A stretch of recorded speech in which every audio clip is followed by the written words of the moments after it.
আইন শৃঙ্খলা বাহিনীর চাদরে ঢাকা ঐতিহ্যবাহী বৃহত্তর উত্তরাঞ্চলীয় কুড়িগ্রামের রৌমারীর পশুর হাট। দেশের বিভিন্ন জেলা এবং উপজেলায় গ্রাম অঞ্চল থেকে লক্ষ লক্ষ গরু, মহিষ, ছাগল, ভেড়াসহ নানা জাতের পশু ঈদুল আজহা উপলক্ষে নিরাপত্তার মধ্য দিয়ে এই হাটে ক্রয় বিক্রয় হচ্ছে। তবে ব্যাপকভাবে জমে উঠেছে কোরবানির পশুর হাট। সোমবার হাটটিতে নিয়োগ পেয়েছেন নতুন ইজারাদার। রোববার শিডিউল প্রতিযোগিতার মাধ্যমে সর্বোচ্চ দরদাতা রাজু আহমেদ ৩,৫৭,০০,০০০ টাকায় হাটের ইজারাদার নির্বাচিত হয়।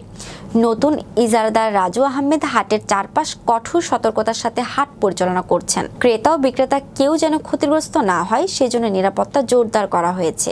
এই বিষয়ে রৌমারী থানার আইন শৃঙ্খলা বাহিনীর দায়িত্বপ্রাপ্ত এসআই সিরাজুল ইসলাম বলেন, ঐতিহ্যবাহী রৌমারী পশুর হাটের চারপাশ আইন শৃঙ্খলা বাহিনীর তৎপরতা রয়েছে। যাতে আইন শৃঙ্খলার অবনতি না হয় সেজন্য আমরা সতর্ক অবস্থানে রয়েছি। আশা করি ক্রেতা বিক্রেতা নিরাপদে কেনাকাটা করবেন।